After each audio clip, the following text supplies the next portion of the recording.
Hi hello friends, welcome to my channel secret recipe. இன்னைக்கு நம்ம செய்ய போகிற ரெசிபி தக்காளி தோசை. இதுக்கு தேவையான இன்க்ரீடியன்ஸ் தக்காளி, வரமிளகா, சீரகம், பூண்டு, தோசை மாவு.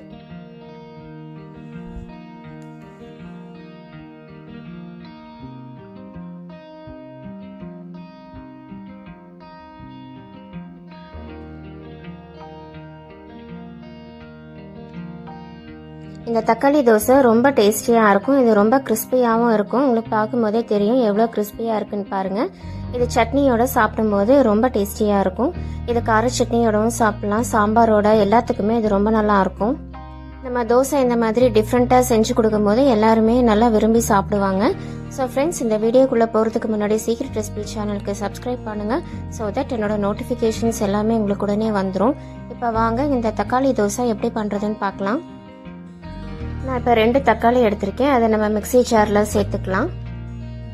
சேர்த்துட்டு அதோட 3 பல் பூண்டு சேர்த்துருக்கேன்.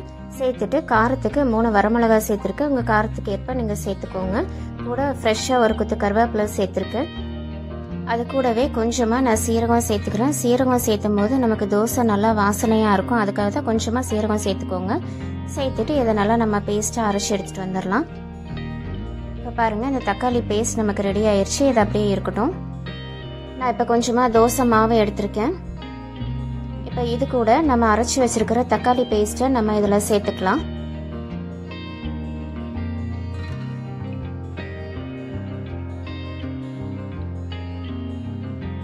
இதை சேர்த்துட்டு நல்லா கலந்து விட்டுக்கோங்க. நமக்கு தோசை மாவுலேயே கொஞ்சம் உப்பு இருக்கும், அதனால நீங்கள் உப்பை பார்த்துட்டு நீங்கள் சேர்த்துக்கோங்க. கொஞ்சமாக டேஸ்ட் பண்ணி பாருங்கள். உப்பு கம்மியாக இருந்தால் நீங்கள் கூட கொஞ்சம் உப்பு சேர்த்துக்கோங்க. சேர்த்துட்டு இதை நல்லா கலந்து விட்டுக்கோங்க. இப்போ பாருங்கள், நமக்கு தக்காளி தோசைக்கு தேவையான மாவு நமக்கு இப்போ ரெடி ஆயிடுச்சு. இப்போ அடுப்பில் தோசை தவா வச்சுருக்கேன். கொஞ்சம் சூடானவுடனே நம்ம ஒரு கரண்டி ஃபுல்லாக எடுத்து நம்ம மாவு ஊற்றிக்கலாம். ஊற்றிட்டு இந்த மாதிரி நல்லா ரவுண்டாக ஸ்ப்ரெட் பண்ணி விட்டுக்கோங்க.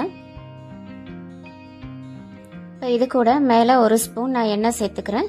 நீங்கள் நெய் சேர்த்துறதுனாலும் சேர்த்துக்கோங்க. ஒரு நிமிஷம் நல்லா வேகட்டும். இப்போ பாருங்கள், நல்லா ப்ரௌன் கலராக வந்திருக்கு பாருங்கள். அடுப்பு ஸ்லோ ஃப்ளேம்லேயே வச்சுக்கோங்க. அப்போ தான் நமக்கு தோசை சீக்கிரமாக கரைஞ்சிராமல் இருக்கும். இப்போ இந்த சைடு நல்லா ப்ரௌன் கலர் ஆனதுக்கப்புறமா நம்ம அடுத்த சைடு திருப்பி விட்டுக்கலாம். இப்போ திருப்பி போட்டதுக்கப்புறமா அடுத்த சைடும் வேகட்டும். நமக்கு இந்த தோசை சீக்கிரமாக ரெடி ஆயிரும்.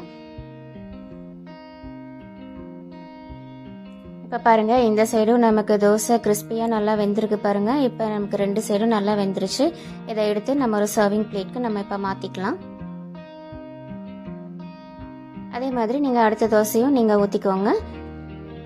மாவு ஊற்றினதுக்கப்புறமா நல்லா ரவுண்டாக ஸ்ப்ரெட் பண்ணிக்கோங்க. ஸ்ப்ரெட் பண்ணிவிட்டு மேலே நெய்யோ எண்ணெயோ உங்களுக்கு எது தேவையோ நீங்கள் அதை போட்டுக்கோங்க. போட்டுட்டு அதே மாதிரி நல்லா வேக வச்சு நீங்கள் எடுத்துக்கோங்க. இப்போ நமக்கு தக்காளி தோசை சூப்பராக ரெடி ஆயிடுச்சு பாருங்கள். இந்த தக்காளி தோசைக்கு தேங்காய் சட்னி நல்லாயிருக்கும். அதோட சாம்பார், கார சட்னி எல்லாமே இதுக்கு ரொம்ப நல்லாயிருக்கும். நமக்கு தக்காளி தோசை ரொம்ப கிறிஸ்பியாக வந்திருக்கு. உங்களுக்கு பார்க்கும்போதே தெரியும் எவ்வளோ கிறிஸ்பியாக இருக்குன்னு பாருங்கள். நமக்கு ப்ரௌன் கலரில் நல்லா கிறிஸ்பியாக வந்திருக்கு. இது நமக்கு சூடாக சாப்பிடும் போது இதோட டேஸ்ட் ரொம்ப நல்லாயிருக்கும். நம்ம டிஃப்ரெண்ட்டாக இந்த மாதிரி தோசை செஞ்சு கொடுக்கும் போது எல்லாருமே நல்லா விரும்பி சாப்பிடுவாங்க. ஸோ ஃப்ரெண்ட்ஸ், இந்த ரெசிபி எல்லாருமே ட்ரை பண்ணி பாருங்கள். சீக்ரெட் ரெசிபி சேனலுக்கு சப்ஸ்கிரைப் பண்ணுங்கள். ஸோ தட் என்னோட நோட்டிஃபிகேஷன்ஸ் எல்லாமே உங்களுக்கு உடனே வந்துடும். Thank you, take care, bye bye.